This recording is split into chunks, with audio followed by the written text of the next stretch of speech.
Olá, pessoal! Continuando a nossa disciplina de tópicos atuais em ecologia, a gente vai falar um pouco agora sobre a crise da água e seus efeitos socioambientais. Pode até parecer um pouco clichê, né? Mas a água ela é a principal fonte de vida do nosso planeta. Não tem como a gente falar da crise da água sem a gente antes falar da importância da água dentro do nosso planeta. Ela é um recurso natural que é indispensável para todas as formas de vida, seja animal, vegetal, e ela está muito relacionada à biodiversidade, né? Ela é muito importante para os padrões de biodiversidade. E ela também está muito relacionada a todos os aspectos da civilização humana, desde o uso doméstico, onde a gente precisa dessa água para realizar as nossas principais atividades do nosso cotidiano. Também é usada para a produção de eletricidade. Aqui no nosso país, a nossa eletricidade é produzida principalmente por meio da água, né, por meio das usinas hidrelétricas. É muito importante também para o desenvolvimento agrícola e industrial. A indústria ela precisa muito da água, não tem indústria se não tiver água. Ela usa muito, né, esse recurso natural. E a agricultura também, por meio da irrigação. E ela também está muito relacionada aos valores culturais e religiosos da civilização humana. A água ela está muito relacionada, seja de forma direta como também de forma indireta, a muitos processos, como por exemplo a biodiversidade, ao clima e à energia. E muitas das consequências, né, da degradação dos nossos recursos hídricos, eles estão muito interligados, o que acaba prejudicando ainda mais esse recurso natural. Antes de começar a falar também da crise hídrica, é importante a gente distinguir alguns conceitos, como, por exemplo, seca e crise hídrica, né, que são diferentes. A seca ela está muito relacionada a fatores naturais, né, a desvios naturais de muitas condições, como por exemplo, de muitas variáveis, como por exemplo da precipitação, da vazão dos rios e da umidade do solo. É claro que com as mudanças climáticas, esses desvios, né, nessas condições dessas variáveis, eles são modificados.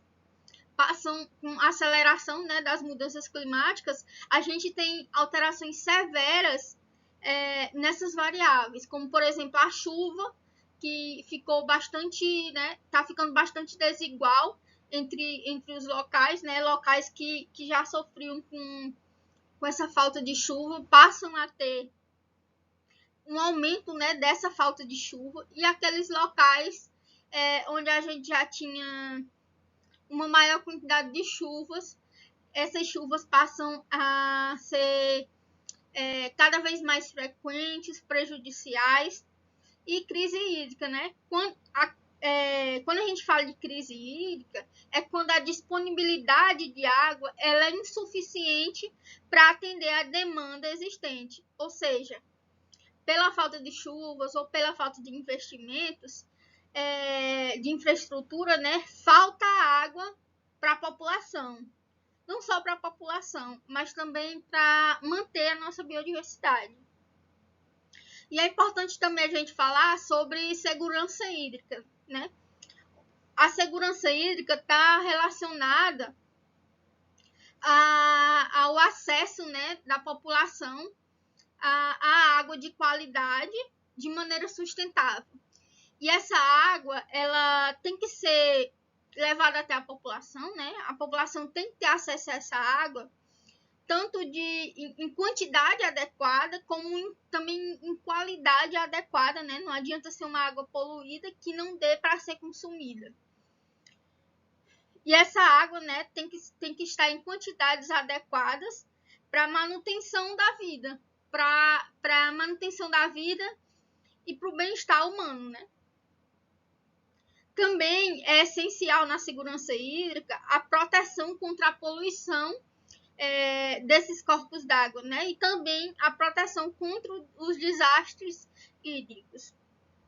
Também a preservação dos ecossistemas em um clima de paz e estabilidade política, sem conflitos, né? A gente sabe que tem muitos conflitos ao redor do mundo em relação à água, e a segurança hídrica tem que assegurar isso, né? Essa escassez de água, ela pode ser causada por fatores naturais e também pela ação humana, né? Por impactos causados pela ação humana. Por exemplo, um exemplo de fatores naturais que causam escassez de água. Por exemplo, em locais mais altos ou em locais com clima mais seco, como a região semiárida brasileira, a gente tem uma maior escassez de água, né? E a falta de infraestrutura, a falta de políticas públicas, né? Também pode afetar, né, essa disponibilidade de água. A falta de planejamento pode levar a essa escassez de água. As principais causas para essa escassez de água no Brasil, por exemplo, estão muito relacionadas ao desmatamento da região amazônica, ao aquecimento global, que está muito ligado também a esse desmatamento, e a fenômenos naturais como o Lanínia, que acabam afetando as chuvas, né, na nossa região. E essa escassez de água, ela traz muitas consequências, né? Não só para a população humana, mas mais uma vez também para a biodiversidade. Alguns exemplos aqui dessas consequências da escassez de água. Essa escassez de água causa muito impacto na geração de energia elétrica, né? No Brasil, por exemplo, a principal fonte de geração de energia são as hidrelétricas, né? Que funcionam através da água.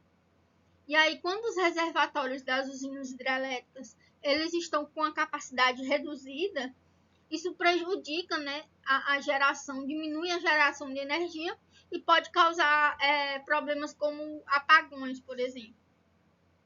A água também, quando ela está escassa, ela acaba se tornando um bem privado, né, onde só aquelas pessoas que conseguem pagar, né, conseguem ter acesso a uma água de qualidade.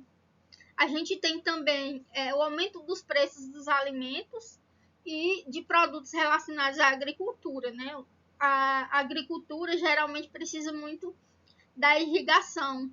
E aí, quando a gente tem essa falta de água, essa escassez de água, os produtos também ficam mais escassos, né? Essas plantações são prejudicadas. Com essa escassez nos produtos, a gente tem um aumento dos preços.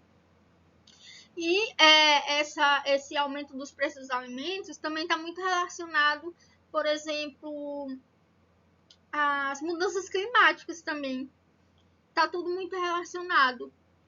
Quando a gente tem essas mudanças, né, dos padrões climáticos, a gente tem uma maior dificuldade nas plantações, né, de colher esses alimentos.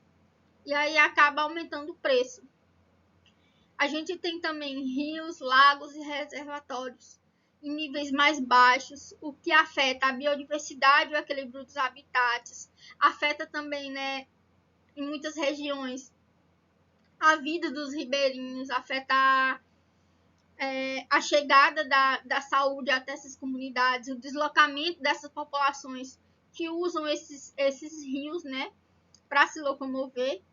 E com isso, né, a gente tem uma redução também da biodiversidade, onde as espécies aquáticas elas são mais ameaçadas, mas as espécies terrestres também. A vegetação sofre e a gente tem um aumento também da desertificação nessas áreas. E a gente tem, com a escassez de água, o aumento dos riscos à saúde, né, o aumento da incidência de muitas doenças. Porque a escassez de água, ela está muito relacionada a higiene precária, né? A limpeza dos ambientes, até mesmo a saúde. E isso acaba trazendo à tona essas doenças que podem ser evitadas, né, com essa higiene pessoal mais adequada.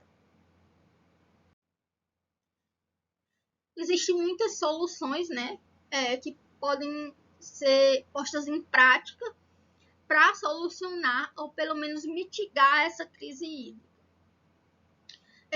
Eu trouxe aqui 10 soluções para vocês, mas vocês podem também pesquisar em livros, em sites e nos vídeos que vão estar disponíveis no Moodle.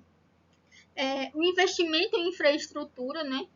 Esse investimento em infraestrutura é muito importante para combater essa crise hídrica, onde precisam ser desenvolvidos projetos para captura e também armazenamento da água, por exemplo, construções de barragem, sistemas de tratamento também dessa água, para que essa água seja armazenada de maneira adequada para a população. Também o estímulo ao reuso da água, né? Tem que ser incentivadas políticas de reusos, principalmente nos setores industriais, no setor da agricultura e das residências, mas principalmente nos setores industriais e da agricultura, que são os setores que mais consomem água.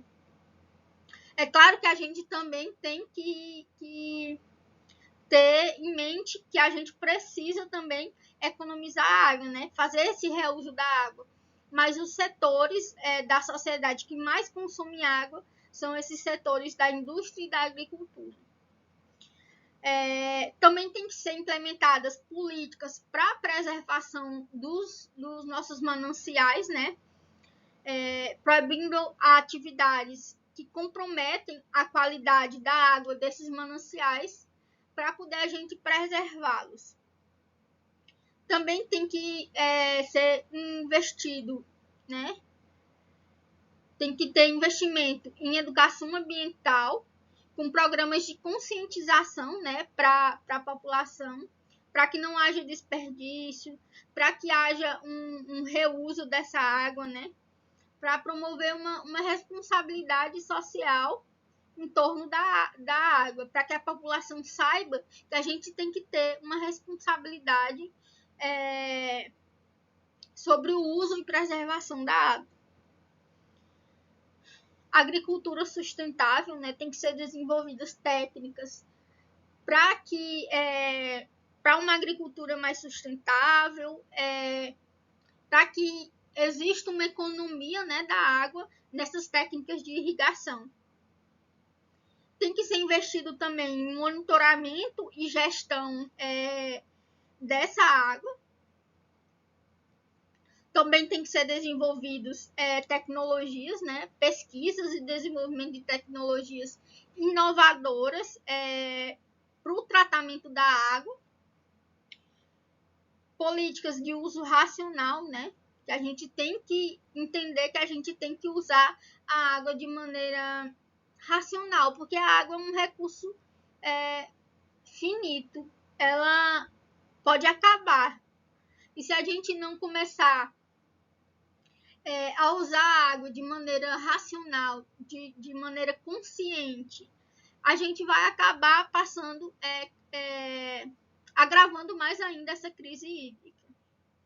A gestão integrada dos recursos hídricos também tem que ser feita, né? Os recursos hídricos, eles podem ser considerados aspectos sociais, econômicos e ambientais para garantir a sustentabilidade dessa água, o uso dessa água a longo prazo, e também tem que ser feitas parcerias público e privadas, né, entre o setor público e o setor privado, para a gente ter mais soluções para essa crise hídrica, né? Por hoje, pessoal, a gente fica por aqui. E na próxima aula a gente discute mais sobre como anda essa crise da água no Brasil e no mundo.